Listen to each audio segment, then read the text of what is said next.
Hi guys and welcome back to Mummy Cooks Homemade, and this is what we've eaten this week. Oh, and everything's salad. This was clear out the fridge, ready for the shopping sort of thing. So it's got king prawns, it's got all sorts on there. Some pork left. These were the bird's eye sweet and sticky things. Char grills, I think. Steve did not like them at all. I'm not a big fan of them and anything of theirs unless it's in tempura. These were the ribs. These were nice. And that's the Chinese rice, and obviously Steve has full corn and his own homegrown beans, and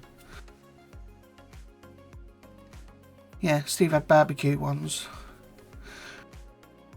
This was just our regular risotto. I change the recipe constantly. I keep the basics the same, but I just add vegetables or whatever I fancy on that day. So, and obviously tender stem.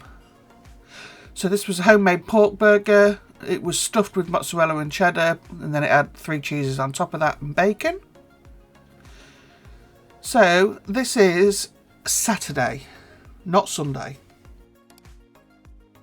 So I did our Sunday dinner on Saturday. So I did, what did I do? I'm trying to think of the name now. A beef and ale hot pot. Took me ages, that. So I'm just cooking off the diced beef there. A couple of bay leaves. And everything, a bit of time. Everything was done in the one pot, right through to the end.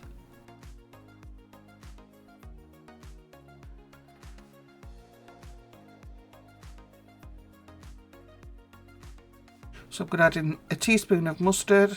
I hate mustard, but I don't mind it in stuff like this. And then a teaspoon of Marmite. I know what you're thinking out there, people that don't like it. Oh, I'm not putting that in. Please try it. I don't like Marmite either. But it does make a big, big difference in something like this. It changes the taste. But it doesn't taste like Marmite, that's all I can say. Just trying to get it off the spoon because it's so sticky. You can already see the depth of colour in that it gives it. And I've not stirred it yet. There we go. Guys, try it at least once. I never ever would have added them 2 ingredients years ago. So I've got 3 cloves of garlic and 1 sliced onion.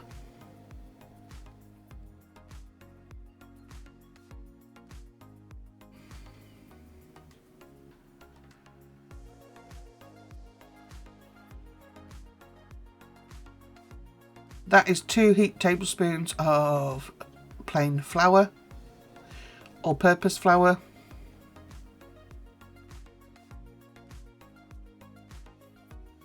As my lovelies in the United States like to call it.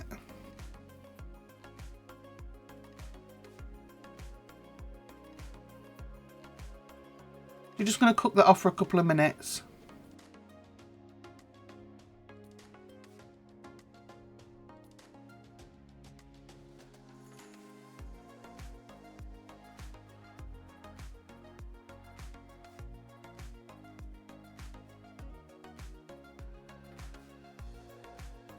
So this is ale.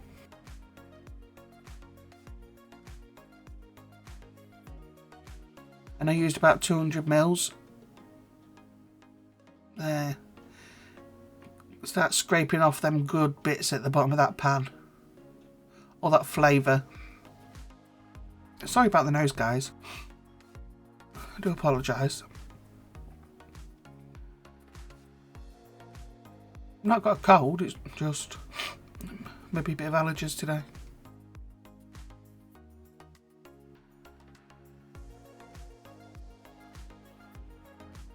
That's flour and all the ingredients from the pan, so make sure you get all that back into that pan.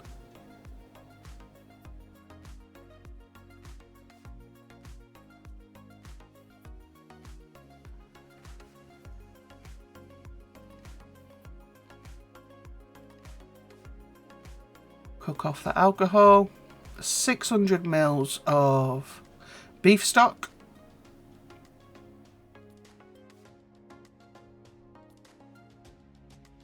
Trust me, it needs all this liquid.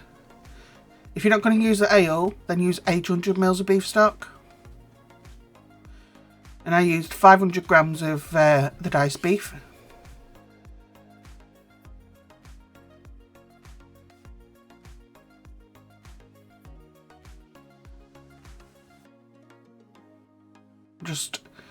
I'm not stirring it, I'm just trying to get all them good bits off the bottom of the pan.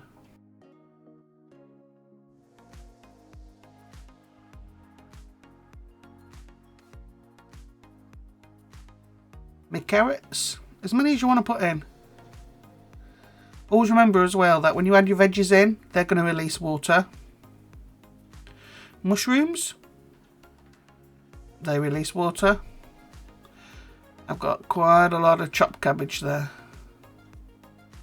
There's about a quarter of a head of white cabbage, and I chopped it quite small.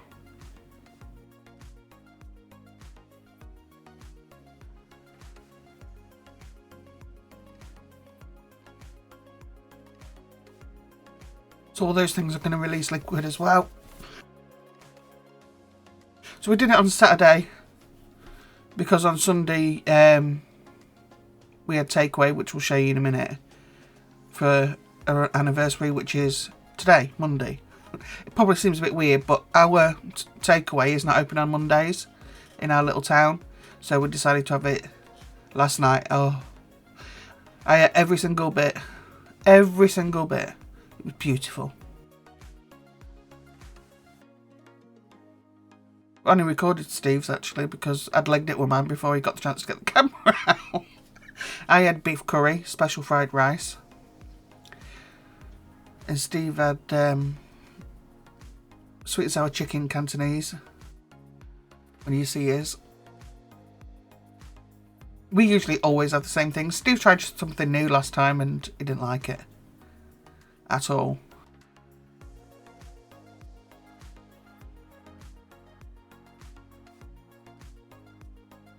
So I'm just bringing this up to a simmer, and then what I'm going to do is leave it on the hob on simmer for an hour with the lid 95% on.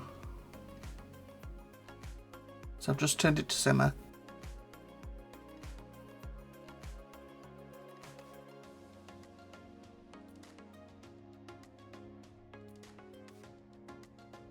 Just keep, and like I said, I left it for an hour, but I did come in and stir it. So this is before it goes into the oven. So Steve ran out into the garden, wait for my beans. Ugh. So I had to put them in.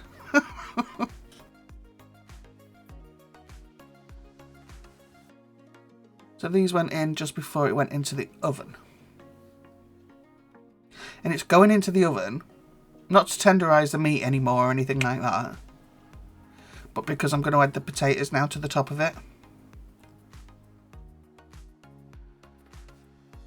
You can see the sauce is really nice now. But just remember, once it goes into the oven, it will absorb some of that sauce. The potatoes are going to absorb it. So you want these potatoes sliced as thin as you can see them here. And as many rows as you decide you want on there. I think I had 3, I think. But just 1 on there is not enough. If you think about it, if you dish it up, all you've got is the sauce and a couple of potatoes on top. So I don't think 1 layer is enough. That's a personal choice. It's entirely up to you. With each layer, I just season it.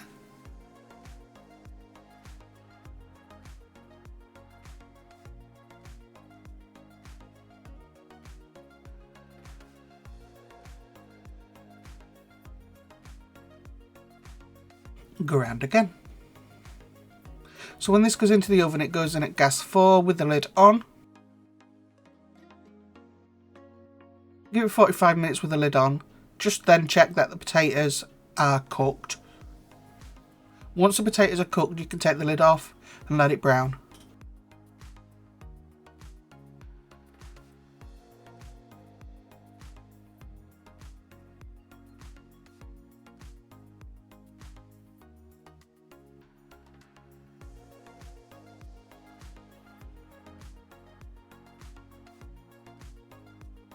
Some pepper on the top and some butter. A few knobbly bits of butter.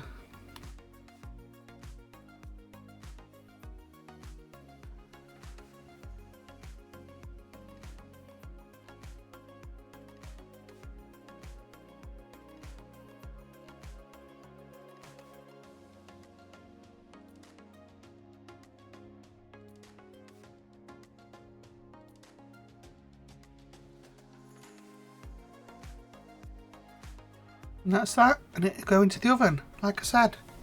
And after the lid's been removed, all that at the side is just where the gravy is reduced, that's all. And that's how crispy it was on top. Oh, it was nice. And then some tender stem on the side, which I cooked in a pan with some butter and garlic. And there you have it, it was as easy as that.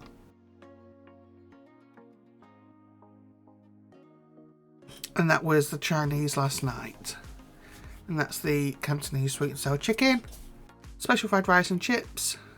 Yum yum. Lovely. So guys, could you please hit the notification bell to make sure you're notified every time we upload. Hit the subscribe button if you're not already subscribed.